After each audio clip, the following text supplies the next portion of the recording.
বঙ্গকথা চ্যানেলের সকল গল্পগুলোকে শুনতে আজই সাবস্ক্রাইব করুন আমাদের এই ইউটিউব চ্যানেলকে। হ্যালো এভরিওয়ান, আমি দিবেন্দু দাস রয়েছি আপনাদের সাথে।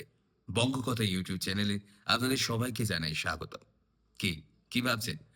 হঠাৎ আপনারা এটাই হয়তো ভাবছেন যে চ্যানেলে আপনারা এতদিন ধরে গল্প শুনে এসেছেন। আজকে হঠাৎ কি হলো যে সেই চ্যানেলের ইন্ট্রোটা আপনারা ভিডিও ফরম্যাটে দেখছেন এবং সেই চ্যানেলের পোস্টারগুলো যেগুলো ডার্ক ব্লু বা ইয়েলো টোনে হয়ে এসেছে, আজকে চ্যানেলের পোস্টারটি একটু অন্যরকম। নতুনভাবে নতুন গল্পগুলো এখন আমাদের চ্যানেলে এভাবেই আসবে। আপনারা তো সবাই কম বেশি অবগত যে YouTube অডিও স্টোরি বেশ কিছু চ্যানেলগুলোতে এখন একটা ডিমনিটাইজেশন এর ঝড় চলছে। YouTube এর এআই ভাবছে তারা যে সমস্ত গল্পগুলো, কারণ আমরা যে গল্পগুলো বানাই আপনাদের জন্য, সেগুলো একটা পোস্টার থাকে এবং তার মানে ব্যাকগ্রাউন্ডে একটা গল্প চলে। তো সেগুলোকে তারা ভাবছে, YouTube এআই ভাবছে এগুলো একটা ইনঅথেন্টিক কনটেন্ট এবং এগুলো মাস প্রোডিউস কনটেন্ট। আপনাদের বঙ্গকথা চ্যানেল এখনো পর্যন্ত সেরকম ডিমনিটাইজেশন এর শিকার হয়নি। শুধুমাত্র চ্যানেলের স্বার্থে, আমাদের গল্প বলা এবং আপনার গল্প শোনার স্বার্থে যেন কোনো রকমের বাধা প্রদান না হয়। তাহলে সেই জন্য আপনারা একটু কোঅপারেট করুন। যাতে গল্পগুলো ১ম এর গল্প মানে প্রত্যেকটা গল্পের ইন্ট্রো গুলোকে আমরা চেষ্টা করছি এরকম ভিডিও ফরম্যাটে একটু দেওয়ার। গল্পের মাঝেও আমরা চেষ্টা করব যে যাতে কোনো ভিডিও ফরম্যাটে আসে এবং আউটরোটাও আমরা ভিডিও ফরম্যাটেই দেব। বেশি সময় নষ্ট করব না। শুধু আপনাদের ভালোবাসাটা যেন পাই, এটাই আ আপনাদের কাছে একান্ত কাম্য। আপনারা আগেও আমাদের প্রত্যেকটা গল্পকে ভালোবেসেছেন। গল্পগুলো একই থাকবে। নতুন, নতুন আরো অনেক গল্প আসবে। ভিন্ন স্বাদের, ভিন্ন জনারের আরো অনেক রকমের গল্প আসবে। শুধু আপনাদের ভালোবাসা চাই, এইটাই। আপনাদের আপনারা আমাদেরকে একদম ছোট থেকে শুনছেন। একদম অনেক পুরনো, অনেক বছর ধরে আপনারা আমাদেরকে গল্পগুলোকে শুনছেন। সেই সমস্ত গল্পগুলো আরো আসবে। আপনারা শুনতে থাকুন। এভাবে সঙ্গে থাকুন। শুরু হচ্ছে আজকের গল্প। লেখক শেখ ইফরাজের কলমে, 'পাকডুবির জঙ্গলে'। গল্প পাঠ এবং গল্পের সূত্রধার রয়েছি আমি দিব্যেন্দু দাস। আজকে গল্পের সাউন্ডে আছে শুভ, পোস্টার ডিজাইনে শুভদীপ ব্যানার্জি। শুরু হচ্ছে আজকের গল্প।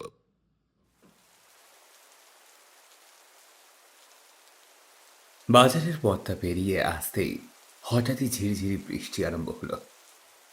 রাস্তায় থাকা লোকজন তড়িঘড়ি সব বাড়ি মুখ হলো। দেখতে দেখতে রাস্তাঘাট সব খালি হয়ে গেল। সময়টা বর্ষাকাল, চৈত্র মাসের শেষ, বৈশাখ মাসের প্রারম্ভ। কয়েকদিন ধরে প্রকৃতি দেবতা রুষ্ট হয়ে আছেন। প্রায় দিনই সন্ধ্যা বা বিকেল নাগাদ ঝড় উঠছে। দিনের অর্ধেকটার সময় আকাশের রং ঘোর কৃষ্ণবর্ণ। আবহাওয়ার একটা হিমেল ভাব সব সময়। আজকে তাড়াহুড়োয় ছাতাটাও আনতে ভুলে গিয়েছিলাম। ফলত ভিজে ভিজেই বাড়ি ফিরতে হচ্ছে। পাশের গ্রামে একটা জায়গায় আমি পড়াতে যাই। জনাদশ প্রাইমারি স্কুলের ছেলে মেয়েকে পড়াই। মাইনে খুব বেশি না হলেও আমার তাতে ভালোই চলে যায়। এমনিতে বাবা কাজ করলেও তার শরীরটাও ইদানিং ভাঙতে শুরু করেছে। আমি এই কদিন আরও কিছু জায়গায় পড়ানো আরম্ভ করেছি। তো সেখান থেকেই ফিরছিলাম। কিছু দূর যেতেই পিছন থেকে একটা পরিচিত সাইকেলের বেল শুনতে পেলাম। ওই তো বিষ্ণু আসছে। এক হাতে ছাতা ধরে কোনো রকমে সাইকেল চালিয়ে আসছিল ও। আমার কিছুটা সামনে এসে ব্রেক কষল সে। কিরে শঙ্কর, এভাবে কাক ভেজা হয়ে কোথায় যাচ্ছিস? উফ, আর বলিস না, এই পাশের গ্রাম থেকে পড়েই হয়েছিলাম। বাজারটা পেরোতেই বৃষ্টি শুরু। আজকে তাড়াহুড়ে ছাতাটাও আনতে ভুলে গেছিলাম। অতএব যাক, ভালোই হয়েছে। এমনিতে আমারও ওই এক হাতে ছাতা নিয়ে চালাতে অসুবিধা হচ্ছিল খুব। তুই রয়েছিস ভালোই হলো।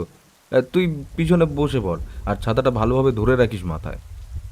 আমি আর কথা না বাড়িয়ে উঠে পড়লাম বিষ্ণুর সাইকেলে। বিষ্ণু জল কাদামগ্ন রাস্তা দিয়ে এগিয়ে নিয়ে চলল তার দ্বিচক্রযান। শঙ্কর, তোর বাবার শরীর এখন কেমন? ওই তো কোনো মতে প্রেশারটা বেড়েছে, সাথে কোমরের ব্যথায় এক প্রকার বিছানা সজ্জা। বিষ্ণু খানিকক্ষণ চুপ করে রইল, তারপর বলল, আচ্ছা, একটু দেখে শুনে রাখিস কাকুকে। আর পারলে কয়েকদিন একটু বাড়িতে থাকার চেষ্টা কর। বাড়িতে থাকতে পারলে তো হয়েই যেত ভাই। বিষ্ণু যেন কিছুটা অপ্রস্তুত হয়ে গেল। বোধহয় তার মনে হচ্ছে সে যেন কিছু ভুল বলে ফেলেছে। সে আবারও কিছুক্ষণ চুপ করে বলল, আমি ওভাবে বলতে চাইনি, মানে আচমকা কোথাও একটা বাজ পড়ল সশব্দে, আর সেই শব্দের অভিঘাতে বিষ্ণু স্থবির হয়ে গেল। আমিও সাময়িকভাবে চমকে উঠেছিলাম। বৃষ্টিটা এতক্ষণে বেড়েছে, আশেপাশের পুকুর ডোবাগুলো সব প্রায় ভেসে যাচ্ছে। গাছগুলো যেন নিজেদেরই মধ্যে যুদ্ধ আরম্ভ করে দিয়েছে। শঙ্কর, আমার মনে হয় আমাদের কোথাও কোনো নিরাপদ জায়গায় দাঁড়িয়ে যাওয়া উচিত। এই ঝড় বজ্রপাতের সময় এভাবে গাছগাছালির কাছ দিয়ে যাওয়াটা ঠিক হবে না। কিন্তু তুই দাঁড়াবিটা কোথায়? কিছুটা দূর গেলেই জনবসতি পড়বে, ওখানে কাছেই একটা চায়ের দোকান আছে। ঝড় থামা অবধি ওখানেই বসতে হবে আমাদের। বিষ্ণুর কথা মতো আমরা এসে দাঁড়িয়েছি একটা চায়ের দোকানের সামনে। ইতিমধ্যে সেখানে বসে রয়েছেন 2-3 জন লোক। বিষ্ণু সাইকেলটা একধারে স্ট্যান্ড করে রাখল। আমরা ছাতাটা নিয়ে এগিয়ে যাই দোকানটার দিকে। আমাদের আসতে দেখে লোকগুলো আমাদের দিকে একবার ঘুরে তাকালো। দোকানের ভেতরে চা বানাচ্ছিল। বেঞ্চের কাজটা এসে ছাতাটা বন্ধ করে রেখে আমরা বসে পড়লাম। সেখানে বসে থাকা একজন বৃদ্ধ লোক বলল, বাছা, হ্যাঁ, তোমরা এভাবে কাক ভেজা হয়ে কোথা দিয়ে আসছো এই ঝড় বাদলের মধ্যে? আসলে আমি পাশের গ্রামে পড়াতে যাই। আজকেও সেখান থেকেই ফিরছিলাম, তখনই বৃষ্টিটা আরম্ভ হলো। আর রাস্তায় আমার বন্ধুর সাথে দেখা, নইলে আমাকে হেঁটে হেঁটে ওই বৃষ্টির মধ্যে আসতে হতো। ওই আমাকে এই দোকানে নিয়ে এলো। লোকটা এবারে চশমার আড়াল দিয়ে বিষ্ণুর দিকে তাকালো, তারপর বলল, তুমি সহায় হরির নাতি না? বিষ্ণু হ্যাঁ সূচক মাথা নাড়াতেই লোকটা আবারও বলে ফেলল, তোমার ঠাকুরদা বেঁচে থাকতে কত আসতেন বিভূতিদার চায়ের দোকানে, কত গল্প আড্ডা হতো। সেই সব ও কি দিন ছিল! আহা! বিষ্ণু স্বভাবতই কি বলবে ভেবে পেল না। লোকটা তার উত্তরের অপেক্ষা করল না। দোকানে ইতিমধ্যে 3 ভার চা নিয়ে এসে তাদেরকে দিয়ে দিল। তারপর আমাদের দিকে তাকিয়ে জিজ্ঞেস করলো, তোমাদের জন্য কি দেব? হ্যাঁ, 2টো চা আর বিস্কুট যা আছে 4টে মতন দিন। লোকটা চলে গেল। আমি একবার ভালোভাবে চায়ের দোকানটার চারিদিকে দেখলাম। গ্রামের একটা খোলা মাঠের পাশে 2-4টে ঘর। তার থেকে ঠিক কিছুটা তফাতেই রয়েছে এই মাঝারি আকারের গুমটি চায়ের দোকানটা। দোকানের বাইরেটা কিছুটা জায়গায় টিনের শেড দিয়ে ঘেরা। সেখান থেকে বৃষ্টির জল গড়িয়ে পড়ছে। দোকানের ভেতরটা আকারে ছোট, বড়জোর 3 জন সেখানে দাঁড়িয়ে থাকতে পারবে। তবে হ্যাঁ, দোকানটার পরিবেশটা বেশ সুন্দর। পুরো দোকান জুড়ে বেশ একটা পরিপাটি ব্যাপার। বৃষ্টি এখন কিছুটা কমে এসেছে, তবে মাঝে মধ্যেই বাজ পড়ছে ভয়ঙ্করভাবে। হঠাৎই দূর থেকে দেখতে পেলাম মাঠের রাস্তাটা দিয়ে একটা লোক প্রায় ছুটে ছুটে আসছে এদিকে। রাস্তাটা কর্দমাক্ত হওয়ায় সে খুব সাবধানে এগিয়ে আসছে। লোকটা যখন দোকানের সামনে এসে থামল, তখন তার জামা কাপড় কাদায় মাখামাখি। লোকটার পরনে সাদা ধুতি এবং ঊর্ধ্বাঙ্গের সাদাটে ধূসর রঙের একটা পাঞ্জাবি। থকথকে কাদা লেগে সেই সাদা ধুতি এখন কাদা ধুতি হয়ে গেছে। তবে লোকটার শারীরিক ভাষার মধ্যে বেশ একটা নিখুঁত ভাব আছে। মানে এরকমভাবে বৃষ্টিতে ভিজে কাদা ঘেটে আসার পরে সাধারণত বাঙালি আয় আয় হায় হায় করে, কিন্তু এই লোকটার মধ্যে বেশ একটা ব্যক্তিত্ব বজায় রাখার ব্যাপার আছে, যেন যে কোনো পরিস্থিতিতেই সে ভেঙে পড়তে চায় না। লোকটা এসে আমাদের সামনে বেঞ্চের উপরে বসলো। নিজের ভেজা মাথাটা হাত দিয়ে ঝাড়াঝাড়ি করল। তারপর উঠে দাঁড়িয়ে দোকানের উদ্দেশ্যে বলল, বলছি যে একটু জল হবে? আসলে ধুতিটায় কাদা লেগে গেছে, সঙ্গে সঙ্গে একটু ধুয়ে নিলে দাগটা মিটে যাবে। দোকানে একটা জলের জগ বাড়িয়ে দিল লোকটার দিকে। লোকটা হাত পা ধুয়ে দোকানিকে একটা চা বলে এসে বসলো বেঞ্চের উপরে। এবারে তার মুখের ভাব কিছুটা বদলেছে। বাবা, এইভাবে ভিজে কাদা মেঘে কোথা থেকে আসছি রে? তোমাকে তো এদিকে কখনো দেখিনি। আসলে আমি পাশের মধুপুর গ্রামে থাকি। আমার নাম রঞ্জন, আমি পেশায় ডাক্তার। ওই একটা রুগী দেখেই ফিরছিলাম। রাস্তায় হঠাৎই এমন বৃষ্টি নামলো যে আটকে গেলাম। তারপর বৃষ্টিটা একটু ছাড়তেই যেই বেরিয়েছি আবার ঝিরিঝিরি বৃষ্টি শুরু হয়েছে। দোকানি ততক্ষণে একসাথে 3 বার চা দিয়ে গেল। আমি আর বিষ্ণু ও চায়ে চুমুক দিলাম। ওহ, তা তোমার পরিবারে কে কে আছে? আমি, মা, বাবা, আমার স্ত্রী আর আমার একটা মেয়ে আছে। বাহ বাহ, ভালো ভালো। ইতিমধ্যে আকাশের রং আবার কালো করে এসেছে। থেমে আসা বৃষ্টিটা আবার ফিরছে। একটা জোলো হাওয়া এসে বারংবার ঝাপটা মারছে গায়ে। দোকানিও এবার কাজ মিটিয়ে এসে বসলো আমাদের সাথে। তারপর বৃদ্ধ লোকটিকে বলল, তা খুড়ো, আজকে কি একটা জব্বর ভূতের গল্প হবে নাকি? না বাছা, গল্প তো সব ফুরিয়ে গেছে, আর কিছুই বলার মতো নেই। তাছাড়া আমাদের সঙ্গে একজন ডাক্তার রয়েছেন, তার সামনে এইসব কথা কি মানায়? ডাক্তার ভদ্রলোক কথাটা শুনে একবার স্থির চোখে বৃদ্ধর দিকে চাইলেন। তারপর বললেন, আপনার কি মনে হয় আমি ভূতে বিশ্বাস করি না? হ্যাঁ, সেইটাই তো স্বাভাবিক বাছা। এসব ভূতের গল্প তো তোমার কাছে গাঁজা ঘুরি বই আর কিছু না। লোকটা স্বভাবতই তাৎক্ষণিক উত্তর দিল না। একটু থেমে স্থির কণ্ঠে বলল, আর যদি বলি আমিও ভূতের খপ্পরে পড়েছি? বৃদ্ধ যেন এমন উত্তরের প্রত্যাশাই করেনি। সাময়িকভাবে বৃদ্ধ চুপ করে গেল। লোকটি এবারে বলল, সবার যদি সম্মতি থাকে তবে সে কাহিনী আমি বলি এখানে। আমরা সবাই তাকে সেই কাহিনী শোনাতে বললাম। বেশ, তবে বলতে শুরু করছি। বছর 3 আগের কথা। সময়টা ছিল এরকমই এক বর্ষার বৈশাখ মাস। প্রায় দিনই এরকম সন্ধ্যার সময় কালবৈশাখীর ঝড় উঠত। তখন আমার সদ্য বিয়ে হয়েছে। বোধহয় 3 কি 4 মাস পার হয়েছে। সব ঠিকঠাকই চলছিল। আমি টুকটাক গ্রামে রুগী দেখতাম, আশেপাশের গ্রামগুলোতেও যেতাম। কখনো কখনো দরকার পড়লে দূর দূরান্ত অনেক জায়গায় যেতে হতো। তো এমনই এক সন্ধ্যায় আমি ফিরছিলাম রুগী দেখে। মধুপুর থেকে বেশ কয়েক মাইল দূরে জঙ্গলাকীর্ণ একটা প্রত্যন্ত গ্রামে সেদিন গিয়েছিলাম রুগী দেখতে। 2বার করে নৌকো পাল্টে যেতে হতো সেই জায়গায়। তো সেদিনও প্রকৃতির মুখ ভার। মাঝে মধ্যে দুর্দণ্ডা হাওয়া এসে শাঁসিয়ে দিয়ে যাচ্ছিল। গাছের শুকনো পাতা উড়ে উড়ে এসে জড়ো হচ্ছিল মাটিতে। প্রচণ্ড হাওয়ার দাপটে চোখে মুখে বালিকা করে গুঁড়ো একেবারে ঢুকে যাচ্ছিল। আমি তখন সবে একটা নৌকো বদল করে এসে হাঁটতে শুরু করেছি। ঘাটের কাছে লোকজনের সংখ্যা নেহাতি শূন্য। কয়েকজন মাঝি বাদ দিয়ে কেউই নেই এখানে। আর যারা আছে তারা সবাই ফিরে যাওয়ার তোড়জোড় করছে। আজকে বাড়ি ফিরতে অনেকটা দেরি হয়ে যাবে, তাই খুব তাড়াতাড়ি পা চালালাম। আর একটা নৌকো ধরতে হলে প্রায় মিনিট 40 হেঁটে যেতে হবে। যে রাস্তাটা দিয়ে নদীপথ পড়বে সেটা পুরোটাই জঙ্গল। সামনে এগোনোর সাথে সাথে সন্ধ্যার তরল অন্ধকার আর প্রকাণ্ড জঙ্গলটা একটু একটু করে ঘন হয়ে উঠছিল। পিছনে ফেলে আসা নদীর শব্দ, মাঝিদের হই হুল্লার সবই উধাও হয়ে আসছিল ক্রমশ। ইতিমধ্যে ছনছন শব্দে হাওয়া বইছে জঙ্গল জুড়ে। বিরাট গাছগুলো সেই বেগে একে অপরের সাথে ধাক্কা খাচ্ছে। প্রকৃতি দেবতা যেন রুষ্ট হয়েছেন, তার বুঝতে বাকি রইল না। আর কিছুক্ষণের মধ্যেই ঝড় উঠবে।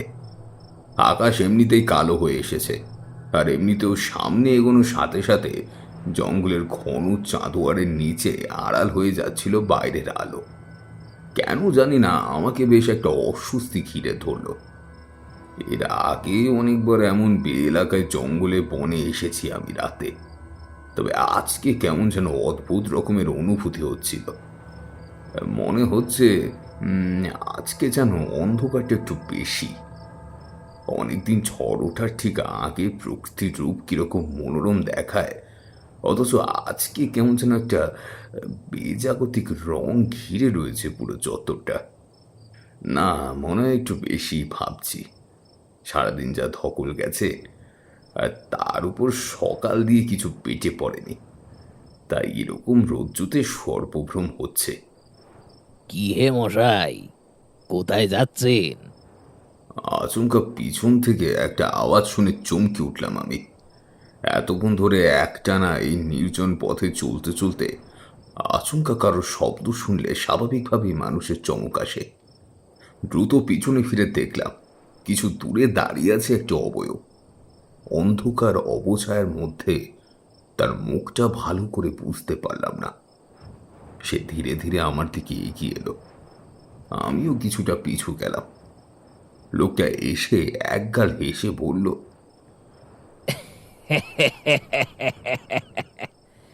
হঠাৎ পিছন দেখে ডেকে বোধ হয় আপনাকে অস্বস্তিতে ফেললাম। আমি কিছু বলার আগে একবার তার দিকে চোখ বোলালাম। লোকটার বয়স বড় জোর 40 কি 42 হবে।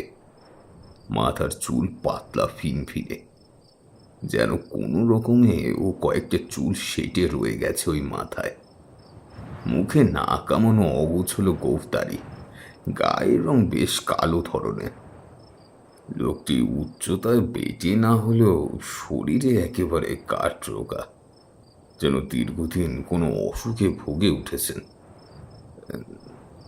না না, তেমন ব্যাপার না। আসলে একভাবে একলা হাঁটতে হাঁটতে আচমকা আপনার আওয়াজ শুনে খানিকটা চমকে গেছিলাম আর কি।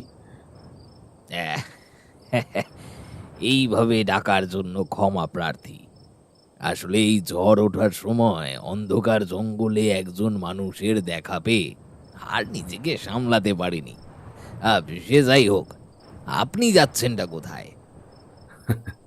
আমার বাড়ি মধুপুর গ্রামে। এইদিকে নদী ঘাটে উপরে একটা গায়ে রুগী দেখতে গেছিলাম, তাতেই ফিরতে দেরি হয়ে গিয়েছিল, তাই বাড়ি ফিরছিলাম আর কি। বাহ বাহ বাহ, আমিও এই নৌকা ধরেই ফিরব। আপনাদের ওদিকেই একটা ছোট্ট এলাকায় আমার বাড়ি। নাম বললে হয়তো চিনবেন। বেড়াডোবার যে জেলে পাড়াটা আছে, ওইখানেই আমার বাড়ি। হ্যাঁ, বেরোডোবা তো বিলক্ষণ চিনি। ওখানে বহুবার গিয়েছি রুগী দেখতে। ওখানে আমার বেশ চেনা জানা লোক আছে। হ্যাঁ, বেশ বেশ বেশ। তবে বাকি পথটা একসাথেই যাই না হয়? হ্যাঁ, নিশ্চয়ই।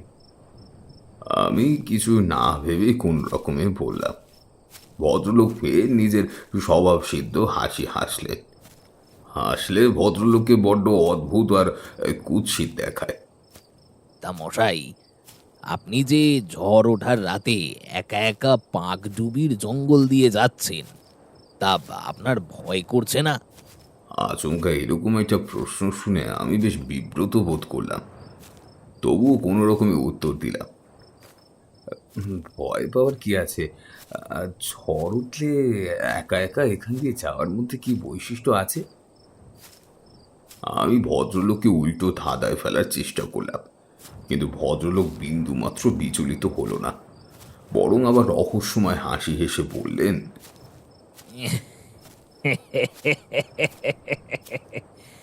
তাহলে আপনি এই জঙ্গলের সম্বন্ধে কিছুই জানেন না। এবারে অজান্তেই আমার শির দ্বারাবে একটা শিরশির অনুভূতি নেমে গেল। ভদ্রলোক কথাটা এমনভাবে বললেন কেন? এই দুর্যোগের রাতে অচেনা মুলুকে এই অন্ধকার জঙ্গলে যে কারোরই হৃৎপিণ্ড থমকে যাবে। আমি নিজের অস্বস্তিটাকে চাপা রেখে দৃঢ়কণ্ঠে বললাম, কেন? এই জঙ্গল সম্বন্ধে কি জানার আছে? আছে মশাই, আছে আছে, অনেক কিছুই আছে। এই জঙ্গল আর 5টা জঙ্গলের মতো নয়।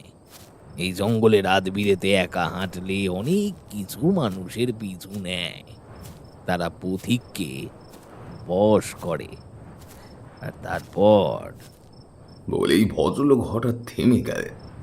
আমার গলার ভিতরে একটা চাপা অস্বস্তি ক্রমশ দানা বাজছিল।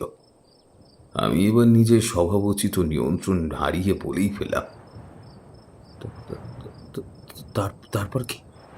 ভদ্রলোক এবার বাঁকা হাসি হাসলেন, তারপর ধীর স্বরে বললেন, এই ঝড় ওঠার রাতে এই জঙ্গলটা আর স্বাভাবিক থাকে না মশাই। বড় পাড়ের পথিকরা এই জঙ্গলে ঘোরাফেরা করে। তারা ঠিক এই সময়টায় নিজের শিকার ধরার জন্য ওত পেতে থাকে। কিন্তু তাদের ফাঁদে পা দিলেই শেষ। যাই হোক, অনেক কথা বললাম। আশা করছি বাবা আপনাকে অস্বস্তিতে ফেলিনি আমি। হ্যাঁ, আমি মনে মনে অনেক কিছু বলবো ভাবলাম, কিন্তু তবুও মুখ দিয়ে কিছু বেরোলো না। লোকটি আবার বলে উঠল, আচ্ছা মশাই, আপনাকে তাহলে একটা গল্প বলি।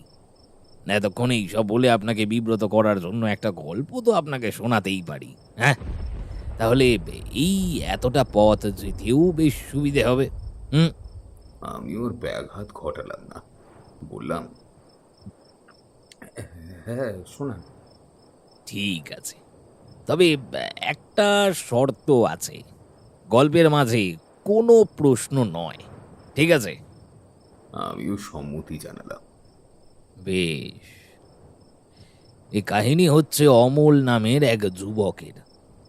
অমন ছিল পেশায় একজন জেলে। এদিকে নদী বিলেই সে মাছ ধরত, আর কখনো কখনো টুকটাক একটু নৌকা চালাতো। তো সময়টা ছিল বর্ষাকাল। চারিদিকে অথই জল, খাল বিল ডাঙা একেবারে একাকার। অমল বেড়া ডোবার খুবই গরিব পরিবারের ছেলে। তার বাড়িতে ছিল তার বাবা মা, 2 মেয়ে আর স্ত্রী। তার বাবা মা বেশ কিছুদিন ধরেই ক্ষয় রোগে আক্রান্ত ছিলেন। ফলে পুরো পরিবারের অন্ন সংস্থানের ভার এসে চেপেছিল অমলের ঘাড়ে। আর তাছাড়া তার বাবারও আর বেশি দিন বাকি ছিল না। সাধারণত সেই সময় গাঁয়ে-গঞ্জে এইসব রোগ ছিল মহামারীর ন্যায়, তার উপর গরিব পরিবারের। মোট কথা হচ্ছে ওরা হাল ছেড়েই দিয়েছিল। অমল পরিবারের অন্ন জোটানোর জন্য দিবা রাত্রি খেটে খুঁটে বেড়াতো। দিনের বেলা মাছ ধরা আর সন্ধ্যের পর দিয়ে নৌকা চালানো, এই সব করেই ওর সংসার চলছিল। তা হঠাৎই একদিন অমল বুঝতে পারল তার বাবার সাথে থাকতে থাকতে সেই অপয়া রোগ তারও কিছুটা ধরেছে। মাঝে মধ্যেই কাশতে কাশতে তার মুখ থেকে বেরিয়ে আসতো রক্ত। তবে বেশিরভাগ সময় বাইরে কাটানোর ফলে তার বাড়ির কেউ সে সম্বন্ধে আঁচটুকুও পায়নি। কিন্তু সময়ের সাথে সাথে তার শরীর দুর্বল হয়ে আসতে আরম্ভ করলো। আর এইভাবেই কেটে যাচ্ছিল তার দিন কোনো রকমে। কিন্তু হঠাৎ একদিন অমল একটা স্বপ্ন দেখল। স্বপ্নটা কিছুটা এইরকম যে কোনো একটা আধো অন্ধকার জঙ্গলে পথ ধরে সে হেঁটে যাচ্ছে। একটু একটু করে জঙ্গলের ঘন অংশে সে ঢুকে যাচ্ছে ক্রমশ। আর এরপর ধীরে ধীরে স্বপ্নটা কিছুটা উজ্জ্বল হয়ে ওঠে। সে ধীরে ধীরে জঙ্গলের একটা সম্পূর্ণ অচেনা অবাস্তব অংশে ঢুকে পড়ে। সেই জায়গাটা তার চিরাচরিত রোজ দেখা জায়গার মধ্যে পড়ে না। জঙ্গলটা যে পাগডুবির জঙ্গল সেটা সে বুঝতে পেরেছিল। সেই অংশের ভেতর কিছুটা এগিয়ে যেতেই তার চোখ পড়ল নিচে এক জায়গায়। সেখানে ডাই করে মাটি খুঁড়ে রাখা। তারপর ধীরে ধীরে স্বপ্নটা আরেকটু পরিষ্কার হয়। সে দেখতে পায় সাদা পাঞ্জাবি ভতুয়া পরা একজন বৃদ্ধ ব্যক্তি সেইখানে বসে আছেন পিছন মুড়ে। প্রথমে অমল কিছুই বুঝে উঠতে পারে না, কিন্তু কিছুক্ষণ পরে সেই বৃদ্ধজন তার দিকে ফিরে তাকান। আর তাতেই অমল যেন চমকে ওঠে। সে বৃদ্ধ আর কেউ নয়, বরং তার বাবা। হঠাৎই চারিপাশের পরিবেশ আরো স্পষ্ট হয়ে ওঠে। এবারে অমল দেখতে পায় জায়গাটা মূলত হোগলা ঝোপ আর কয়েকটা সুদর্শন ফুল গাছের বেড়ায় ঘেরা। আর সেই জমির ঠিক মাঝখানে সেই গর্তটা। আর সেই গর্তটার কাছেই তার বাবা বসে আছেন হাসি মুখে। গর্তটা দিয়ে একটা অবাস্তব উজ্জ্বল আলোর রেখা ঠিকরে বেরিয়ে আসতে চাইছে। আচমকা অমলের কানে বেজে ওঠে তার বাবার কণ্ঠস্বর। বাবা অমল, আমি আজ তোমাকে কয়েকটা কথা বলে যেতে চাই। এটাই বোধহয় প্রকৃত সময় তোমাকে সবটা বলে যাওয়ার। আমার হাতে আর বেশিক্ষণ সময় নেই। আমাকে এবার রওনা দিতে হবে। তার আগে তোমাকে আমি সবটা জানিয়ে দিয়ে যেতে চাই। আমি নিজের আয়ের একটা ছোট্ট অংশ আলাদাভাবে জমিয়ে রেখে এসেছি সারা জীবন ধরে। এই দুর্যোগের দিনে নিজের ভবিষ্যৎ প্রজন্মের কথা ভেবে যক্ষের মতো সেই অর্থ লুকিয়ে রেখে দিয়েছিলাম আমি জানতাম কখনো না কখনো এই অর্থ ব্যবহার করার প্রয়োজন পড়বেই। তাই আমি সেই সঞ্চয় সযত্নে লুকিয়ে রেখেছিলাম এই গোপন স্থানে। এখন এই অর্থ তোমাদের জীবনের একটা গুরুত্বপূর্ণ অংশ। তাই আমি চাই এই অর্থ তুমি সঠিক সময় এসে এখান থেকে উদ্ধার করে নিয়ে যাও বাবা, যাতে পরবর্তী দিনে কোনো রোগ বা দুর্ভিক্ষে তোমাদের কোনো রকম বিপর্যয়ে না পড়তে হয়। তবে হ্যাঁ, একটা কথা বাবা, এই অর্থের কোনো অপব্যবহার করো না। কেবলমাত্র ন্যায্য প্রয়োজনের সময়ই এই অর্থ খরচ করবে, বুঝেছ? যাক, অনেকটা কথা হয়ে গেল, এবার আমাকে যেতে হবে। তোমরা ভালো থেকো, সুস্থ থেকো। আমার বিদায় নেওয়ার সময় হয়েছে এবার। এবার হঠাৎই কর্পূরের মতো তার বাবার উজ্জ্বল ছায়ামূর্তি সেখান থেকে উধাও হয়ে যায়। এখন কেবলমাত্র সেই অতি জাগতিক জায়গাতে সে একলা দাঁড়িয়ে। আচমকা সেই গর্তের ভেতর থেকে সেই অবাস্তব আলোর রেখা ঠিকরে এসে পড়ল তার চোখে। সে চোখ দুহাত দিয়ে ঢাকার চেষ্টা করলো, কিন্তু পারল না। সেই অতি জল আলো যেন তাকে ভস্ম করে দিতে চাইছে। অমল আর সহ্য করতে না পেরে ছটফট করতে আরম্ভ করলো। আর ঠিক এমনই সময় তার ঘুমটা ভেঙে যায়। আর সেই দিনই তার বাবা পরলোক গমন করেন। সে নিজের এই আশ্চর্য স্বপ্নের কথা বাড়ির কাউকে বলে না। কোনো রকমে সেই দিনটা অতিবাহিত হয়। বাবার দাহকার্য সম্পন্ন করে অমল নিজের ঘরে চৌকিতে এসে বসে। তারপর মনে মনে সে ভাবে, যদি সত্যি বাবা জঙ্গলের কোথাও ওভাবে নিজের সঞ্চয় করা টাকা পয়সা লুকিয়ে রাখেন, তবে তাকে আর এভাবে দিনরাত অসুখওয়ালা শরীরে খাটতে হবে না।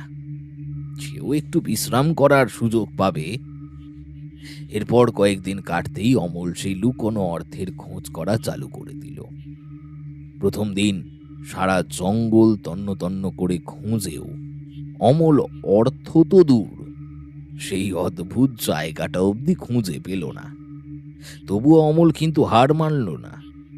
সে দিন রাত এক করে পুরো পাকডুবির জঙ্গলে খুঁজতে শুরু করলো নিজের বাবার লুকায়িত সম্পত্তি। কিন্তু কিছুতেই কিছু হলো না। অমল দিবারাত্রি কাজকর্ম ছেড়ে পাগলের মতো জঙ্গলে ঘুরে বেড়ানো আরম্ভ করলো। সেই সম্পত্তি খুঁজে না পেয়ে মাথার চুল ছেঁড়ার মতো অবস্থা হতে থাকলো তার। আর তারই মধ্যে হঠাৎই তার মায়ের বাঁধল কালা জ্বর। পুরো পরিবারের অবস্থা টালমাটাল। এদিকে তার অর্থের সংকট, ওদিকে মায়ের অসুস্থতা, নিজের মৃত্যু সমমরণ ব্যাধি, তার ওপর আবার বাবার লুকোনো সম্পত্তির না পাওয়ার ব্যর্থতা। তবুও অমল রোজ মনকে যথাসম্ভব শক্ত রেখে সেই ধন সম্পত্তি খোঁজ করতেই থাকলো। সে দিনের বেলায় নৌকা চালাতো, মাছ ধরত, আর রাতের অন্ধকারে পাকডুবির জঙ্গলে ঘুরে বেড়াতো নিজের পিতার রেখে যাওয়া সম্পত্তি খোঁজার জন্যে। এরপর একদিন মা তাকে ছেড়ে চলে গেল। পরিবারের অবস্থা আগের চাইতেও করুণ। তার ওপর বর্ষায় বাড়িতে জল ঢুকে আর এক অবস্থা। তার বাড়িতে মাত্র 2টি ঘর। এখন তুলনামূলক বড় ঘরটিতে থাকতো তার স্ত্রী ও 2 মেয়ে, আর একটি ঘরে থাকতো অমল নিজে। দিনকে দিন স্ত্রীর সঙ্গেও তার সম্পর্ক হয়ে উঠেছিল বিষম। একেতে ক্ষয়রোগ আক্রান্ত, কমজোর শরীরে দিবারাত্রি খাটনি, তার ওপর বাবার লুকোনো অর্থ না পাওয়ার ব্যর্থতার বুক ফাটা অনুভূতি। সব মিলিয়ে অমলের মানসিক অবস্থাও ক্রমে খারাপের দিকে যাচ্ছিল। এমনই একদিন হঠাৎ আবারও বাবা দেখা দিলেন স্বপ্নে। আবারও সেই পাকডুবির জঙ্গল, সেই অবাস্তব জমি, সেই ফুল গাছের সারি। বাবা অমল, আমার যা মনে হচ্ছে এই অর্থের নাগাল তোমার হাতে আসবে না। স্বপ্নের মধ্যেই অমল প্রায় চিৎকার করে বলার চেষ্টা করলো, কেন আসবে না? আসলে বাবা, ওই জায়গাটা বড্ড অদ্ভুত জায়গা। আমি যখন জোয়ানকালে ওখানে প্রথম গিয়েছিলাম, তখন আমারও জায়গাটা বড্ড অদ্ভুত লেগেছিল। ওই জায়গাটায় যেতে গেলে লাগে প্রচণ্ড এক জীবনী শক্তি। ক্ষয়ে যাওয়া আত্মা নিয়ে ওখানে প্রবেশ করা অনেক কঠিন কাজ। তোমারও জীবনী শক্তি ফুরিয়ে এসেছে প্রায়, তাই দিবারাত্রি খোঁজ করেও তুমি সেই জায়গার নাগাল পাচ্ছ না। স্বপ্নের মধ্যেও অমলের বুকের ভেতরটা কেমন যেন করে উঠল। একটা বুক ভাঙা আর্তনাদ যেন দলা পাকিয়ে এলো তার গলার কাছটায়। কিন্তু তার আগেই সেই স্বপ্নের ইতি ঘটল। ভেঙে গেল অমলের ঘুম। অমল ধর্মড় করে উঠে বসল। তার সারা শরীর তখন ঘামছে। বেশ খানিকক্ষণ ওইভাবেই সে বসে রইল বিছানায়। নানান চিন্তা মাথার মধ্যে ঘুরছে ঝড়ের মতো। আর ভাবতে ভাবতেই অমল শেষমেশ একটা পথ খুঁজে পেল। কেমন লাগছে আপনাদের আজকের এই গল্পটা শুনতে, সেটা কিন্তু আমাদের ইউটিউব কমেন্টে জানাবেন। আপনি যদি এতটা আপনি গল্পটা শুনে থাকেন, তাহলে শেষ পর্যন্ত গল্পটা শুনুন এবং পুরো গল্পটাকে আপনি 10-এ কত রেটিং দেবেন সেটাও আমাদের ইউটিউব কমেন্টে জানান। এবং আপনি পরবর্তী গল্পগুলো কিসের মধ্যে শুনতে চান, আপনি কোথা থেকে আমাদের এই গল্পগুলোকে শুনছেন, সেটাও আমাদের ইউটিউব কমেন্টে জানান। বেশি সময় নষ্ট না করে শুরু করছি আবার এই গল্পটাকে। পরদিন অমল নৌকা ঘাটে গিয়ে এক জোয়ান মাঝি বিধুর সাথে এই বিষয়ে কথা বলল। সব শুনে বিধু বলল, সে সবই না হয় বুঝলাম, আমি না হয় তোমাকে সেই জায়গা খুঁজতে সাহায্য করে দেব, কিন্তু তার বদলে আমার প্রাপ্য কি? তুই চিন্তা করিস নি বিধু, আমি তোকে তোর কাজের দাম ঠিকই চোকাবো। বাবা বলেছেন ন্যায্য প্রয়োজনে এই অর্থ ব্যবহার করলে কোনো ক্ষতি নেই। তাই তুই যদি আমাকে সাহায্য করিস সেই অর্থ খুঁজতে, তবে তোকেও আমি কিছুটা অর্থ সেখান থেকে দেব। বিধুও সম্মতি জানালো। অমল সেদিন কিঞ্চিৎ প্রসন্ন মনেই ফিরে এলো বাড়িতে। বিধু গাঁয়ের চালাক চতুর ছোকরাদের মধ্যে পড়ে। এই পাকডুবির জঙ্গলের প্রতিটা কোণা ওর হাতের তালুর মতো করে চেনা। অমলও চেনে ঠিকই, তবে বিধু একমাত্র সেই অবাস্তব জায়গাটাকে খুঁজে বার করতে পারবে। আর শুধু সেই জন্য নয়, বিধু তার বহুদিনের চেনা ও বিশ্বস্ত। তা না হলে অন্য কাউকে এইভাবে নিজের গোপন অর্থের সন্ধান করার কথা স্বপ্নেও বলতে পারত না অমল। পারলে বিধুই পারবে। পরদিন বিধু ও অমল মিলে বিকেল নাগাদ রওনা হলো জঙ্গলের দিকে। সারা বিকেল দুজনে মিলে ঘরের গাদায় ঝুঁঝ খোঁজার মতো খুঁজে গেল সেই গোপন অর্থের ঠিকানা। কিন্তু সন্ধ্যা পর্যন্ত তারা কিচ্ছু পেল না। অমল হার মেনে গেলেও বিধু কিন্তু হাল ছাড়ল না। সে অমলের স্বপ্নের বর্ণনার মতো জঙ্গলের প্রতিটা কোণায় কোণায় খুঁজল। এরকম ভাবে যখন হঠাৎ ঘন্টা দুয়ে কেটে গেছে, ঠিক তখন বিধু চিৎকার করে ডাকলো অমলকে। তার আওয়াজ শুনে অমল ও তার পিছু পিছু দৌড়ল। আর তখনই অমল জীবনে প্রথমবার ভয়ঙ্কর ভাবে চমকিত হয়ে উঠল। বিধু এক মুহূর্ত যেখানে যাচ্ছে সেটা অবিকল তার স্বপ্নে দেখা সেই জায়গাটার মতো। সেই ঝোপে ঘেরা জায়গা, সেই ফুল গাছের সারি, সেই অদ্ভুত আলোয় রাঙা জমি, পুরোটাই সেই স্বপ্নের মতো।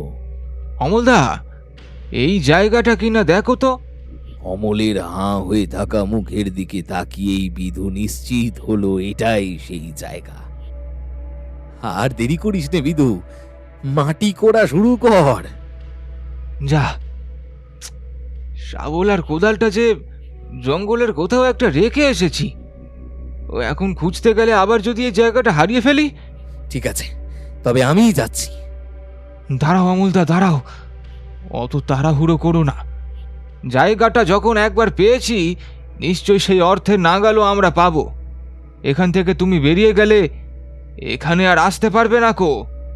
তোমার বাবা কি বলেছিল মনে নেই? তাই আজকের দিনটা ছাড়ো, কালকে আসবে না হয়।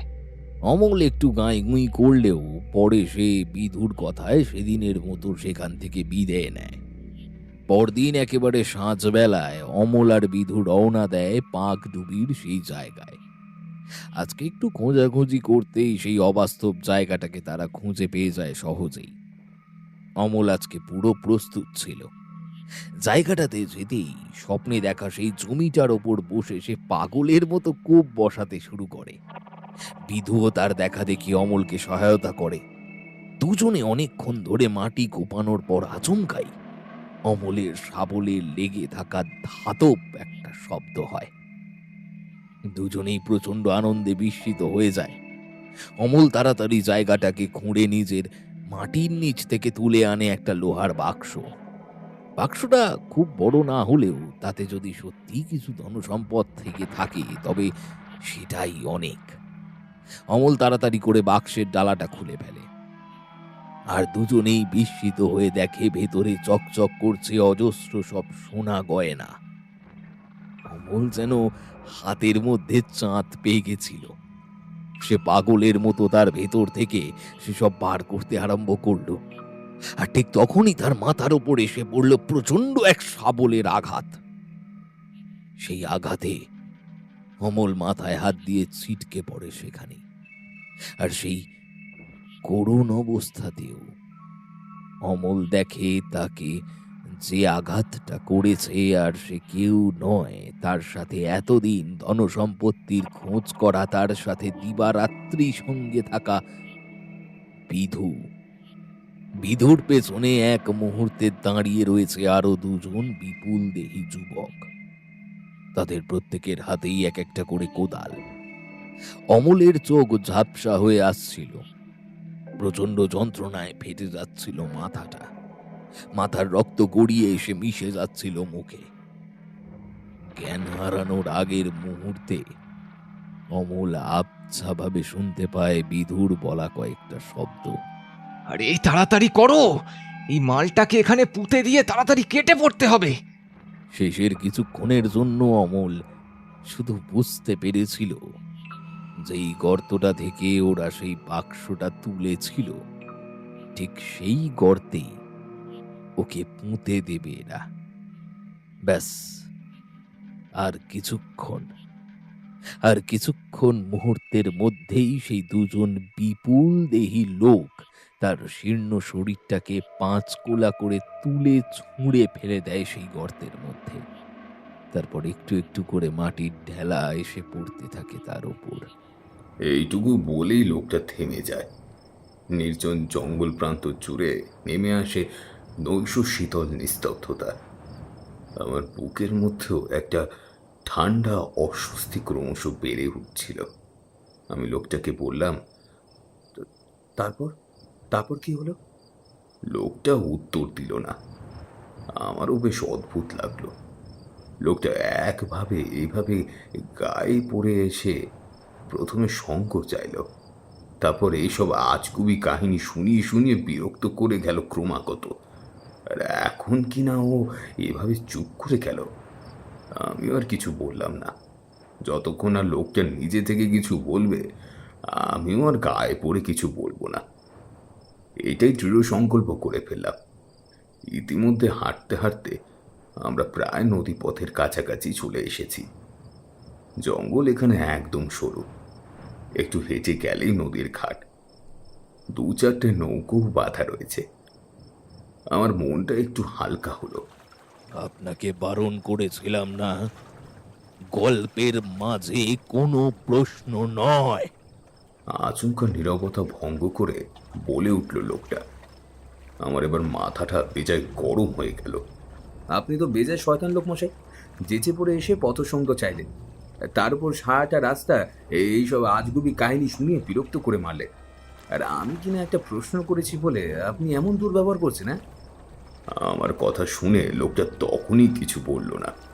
কিছুক্ষণ নীরব থেকে আচমকা বলে উঠল, নামটাই তো জানা হলো না মশাই। আমি এবার দ্বিগুণ চটে গিয়ে বললাম, ধুর মশাই, আপনার এই আলাপচারিতা আপনার কাছে রাখুন তো।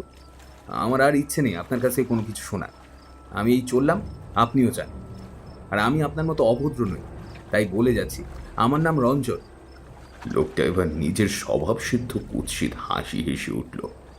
তারপর ধীর স্বরে বলে উঠল, আমার নাম অমল। হঠাৎই আমার বুকের ভেতরটা যেন বরফ হয়ে গেল।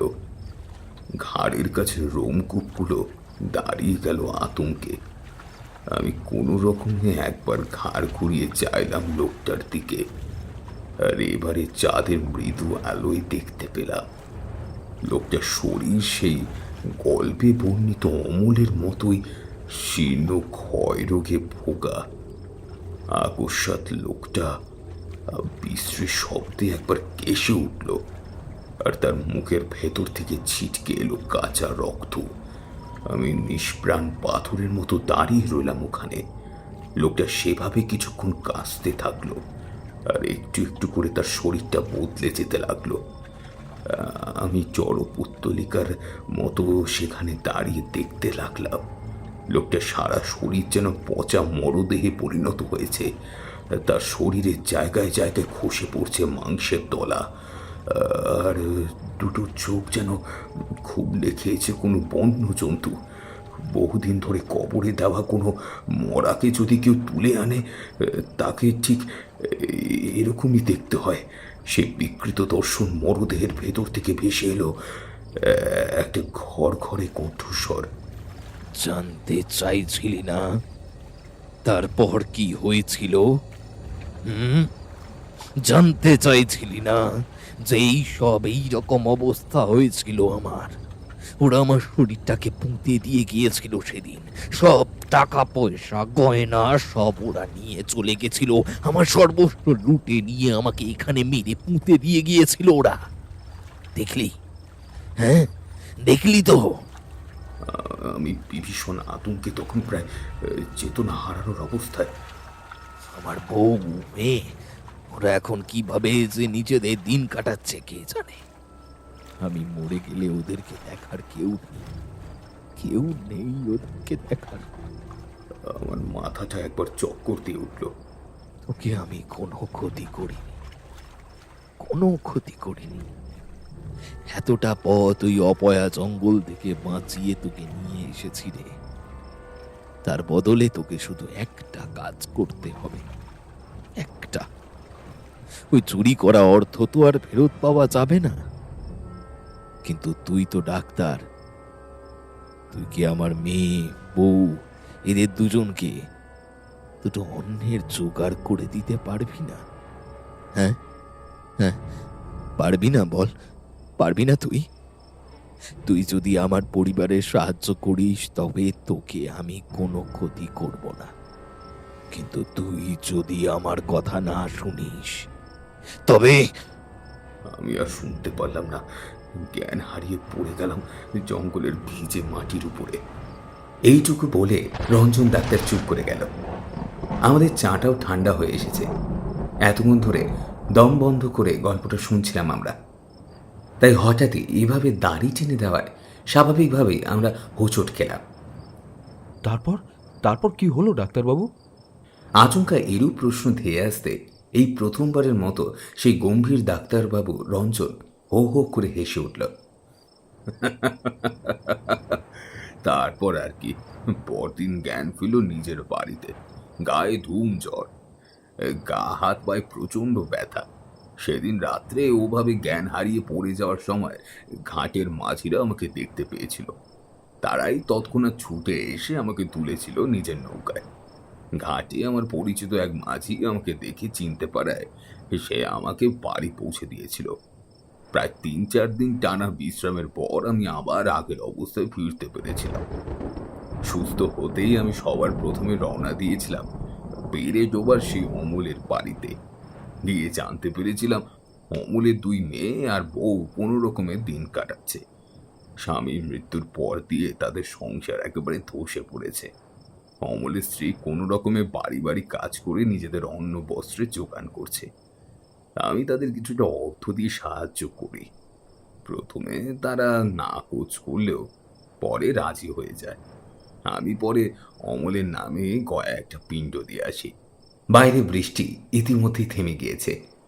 বেশ একটা ঠান্ডা ফুরফুরে হাওয়া বইছে চারপাশে। আমার চাটাও ঠান্ডা হয়ে বরফ হয়ে গেছে। চাটা ছুঁড়ে ফেলে দিলাম। বিষ্ণু উঠে দাঁড়ালো।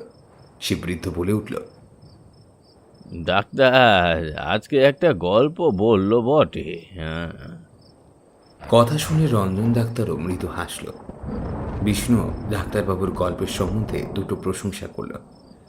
আমি আর আলাদা করে কিছু বললাম না, চুপচাপ হাঁটা দিলাম। এই কাহিনীর রেশ মনে অনেক দিন থেকে যাবে।